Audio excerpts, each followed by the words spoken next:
I've got from teenage multimillionaires, 17, to the biggest transaction in the history of the world, $500 billion last year by one of my mentees. 500 billion with a B. A number of you have started a business at one time in your life. The first 50,000 or 100,000 euros in revenue when you start is geometric growth. So everybody that has ever started a business, generated any income, that's geometric growth because it's starting from ground zero to the first 50, 100. Everybody with me? Okay. What happens? You stop playing to win and you start playing not to lose. Not if, but when you decide that you really want to invoke permanent change, you start playing to win all the time. And nobody preaches that. They say, keep 6 months reserve in your bank account, right? In case you lose your job. That's a common bullshit. For the first 30 years of my life, I spent 125% of every penny that I made every year. I was always, as you would say, in debt instead of debt. I don't know why I call it debt, but in debt. Why? Because I didn't want any backup. I didn't want any plan B. I either succeeded or died financially. I stopped that when I turned 60. It's my lovely wife, who's a chartered accountant, international tax expert, coincidentally. We started getting rid of our assets and turning to cash, except for the castle. So we're all in cash. So I don't spend 125% of what I made since I'm 60. But from the time I was 20 to the time I was 60, I did. I've got from teenage multimillionaires, 17, on my side, to the biggest transaction in the history of the world, $500 billion last year by one of my mentees. 500 billion with a B. Neom. What did he do? He convinced the Saudi government and the Jordanian government and the Egyptian government, mostly Saudi, to put up $500 billion to build the new city of the future called Neom. It's all online, and he's the CEO, Dr. Klaus Kleinfeld. I've been his mentor since 1997. So I've got from teenage multimillionaires to the biggest deal on the planet, everything in between. I've got no education, I mean literally no education, to multiple PhDs, Oxford scholars, etc. And there's no rhyme or reason, there's no real rationale why a PhD from Oxford to a guy that got out of the third grade, out of school when he was 8 or 9 years old. There's none, except desire, sacrifice. You have a lot of success stories. But correct. There are people who not succeed, mentees. Oh, absolutely. What's the average? 100% of the people that follow the 7 steps succeed. They may only make 100,000 euros or 100 million.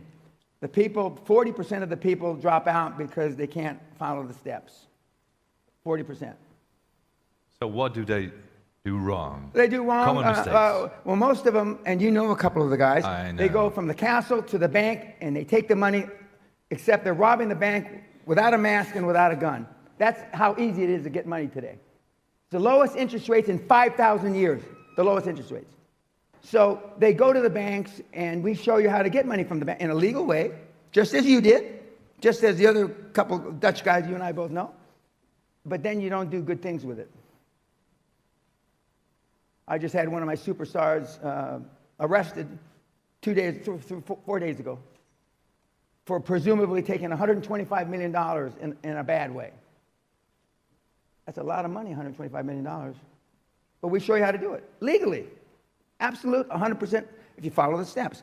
But you can just kind of vary a little and not follow the steps, and you can, And you slide. Correct. All the way. Correct. But 125 million, I saw a few eyebrows. That's just one kid. He's 28 years old. $125 million. What were you fucking doing at 28 years old? Other than having your Geneva covered thumb up your ass. What's their secret? Why can they do it? Because they want change. Not everybody that comes to seminars, Michael, wants change. It's like when I was growing up smoking dope and doing heroin, and well, maybe not you, in the 60s was what you did where I come from. That's it, because everybody else did it. So you did it. Well, now everybody, well, you know, it's like sitting in the hall and, oh, the sun is great. Can I have another cappuccino, please? Well, you come to seminars, you're filling up the day.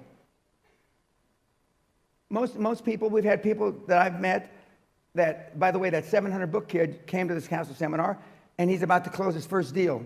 He might have been today or yesterday. He's 19 years old. He's 20 now. 20 years old. 20 years old. But they really want to evoke change. They, you know, look in the mirror. Most of you, don't like what they see. Not just because you're too fat, you're too skinny, you're bald, you're gray, whatever. It's because you know what you could have been. What's the best advice? How to do it? The best advice is find something you love. Find something that can change 1 billion lives. Zuckerberg is a classic example. He changed more than 1 billion lives. Added value. Correct. Added value change, you make 1 billion lives better, potentially. You may not get to 1 billion people, but potentially you can make 1 billion lives better, and the odds have just gone geometrically up for you to become a billionaire. And if not a billionaire, a whole bunch of money. There's going to be 6 billion cell phones sold between now and 2030. 6 billion more cell phones. There's going to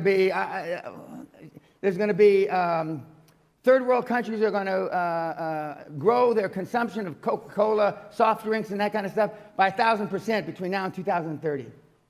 I can go down a whole list of things, but you're not working on any of those. If any of you speak French and are black, go to Haiti. They have nothing. If any of you speak Spanish if Trump doesn't drop the trigger on Cuba, go to Cuba. They have nothing.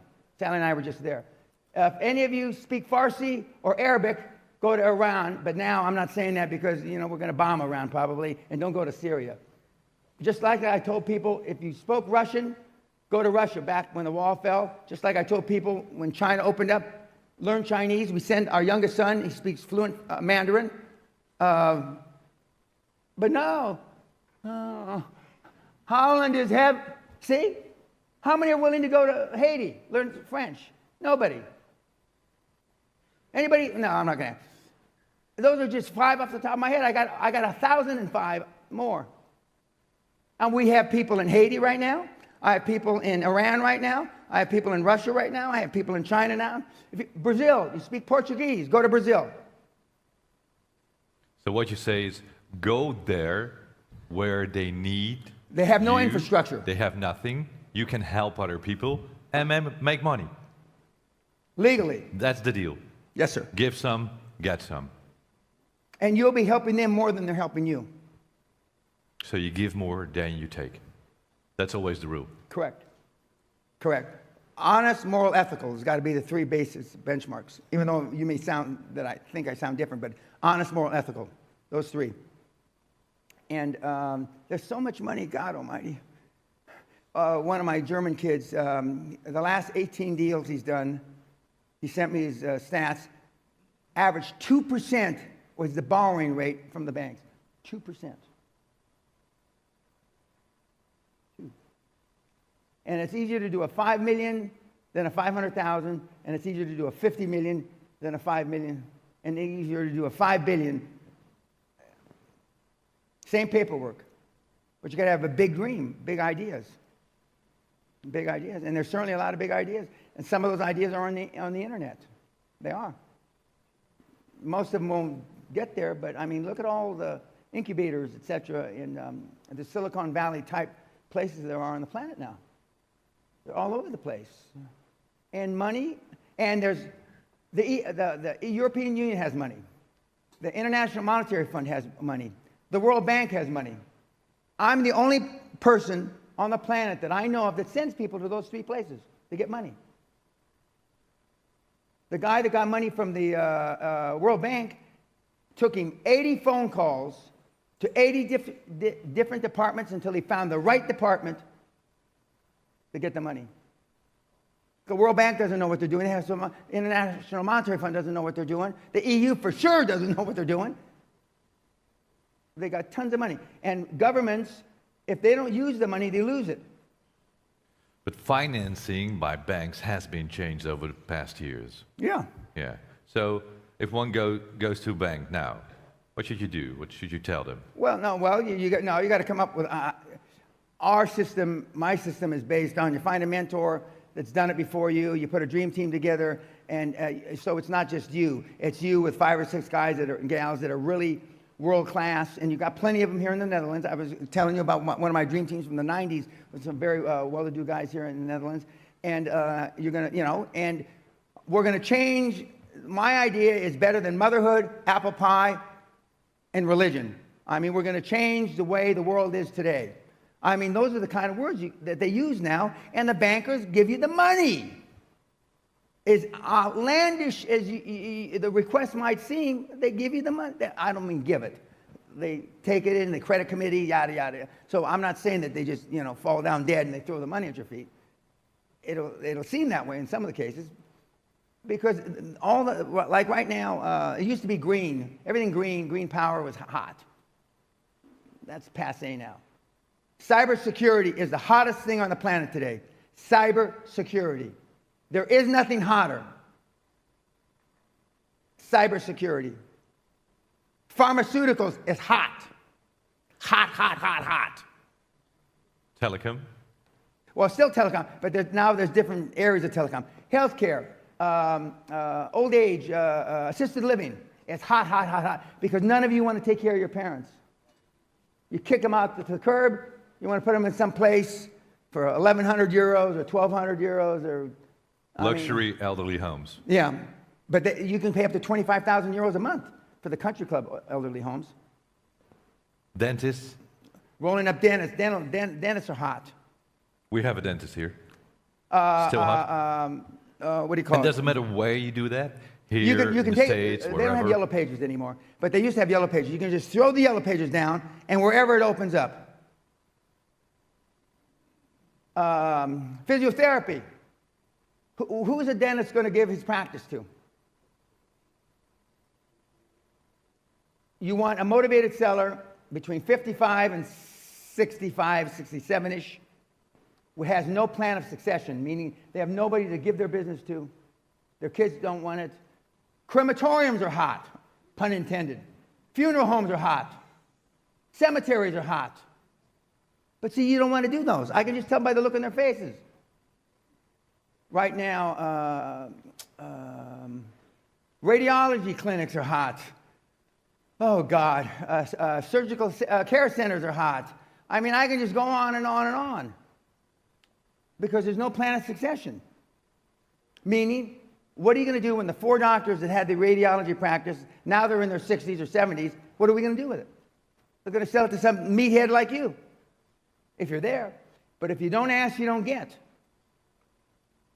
As Bruce the Whipple, one of my great mentees, told me many years ago, actually, he's not the first person. I've been giving him credit for 25 years. But actually, Costa Gratsos, the CEO of Onassis Group, who was my mentor, told me, if you don't ask, Mr. Pena, you cannot get. So I used to carry that forward into my love life. If you don't ask, you don't get, right, guys? You named Costa Gratsos. Costa Gratsos, yes, sir. He was one of your heroes, correct, mentors. Where did you find your teachers? How did you meet them? I was in the oil business, and I was in Onassis Tower, Olympic Tower, the shipping on lines. Oil deal in New York City. And this little guy, really well-dressed guy, walked in, shuffled around, talked to some people, and he left. And I said, well, who is that man? He says, he's Konstantin Gratsos. He's the chief executive officer of Onassis Shipping. He was the right-hand man for 60 years of Aristotle Onassis. He's head of the Onassis Trust. I mean, he looked like a movie star. So next day I come, this is before they had security in buildings and metal detectors and all that stuff. I went from the top floor down, and I kept on looking for his office, and I found him. And I knocked on the door. His assistant opened the door. He says, yes, I'd like to see Mr. Gratsos. And she says, do you have an appointment? I go, no. But he could see me through the door, and he goes, and I walked in, and I said, can I buy you lunch? And that's how the relationship started. But you have to have, you can't go up there stuttering with your hands sweating and dressed like you. With the greatest respect. So actually, it's easy to do. Yes, sir. It's absolutely dead easy. Almost everybody can do it. Well, Follow the rules. everybody, if they dress like a person, like the president of your country. Some people, again, I'm sure this is not the case for your audience, Michael, but some people dress the way you do, kids, because you don't want the opportunity. You've been engaging in self-sabotaging activities so long, it's become a way of life for you. But success leaves clues. If all these guys work 80, 100, 120 hours a week that change the world, success leaves clues. God almighty. Elon Musk is a hard bastard. Henry Ford was a hard bastard.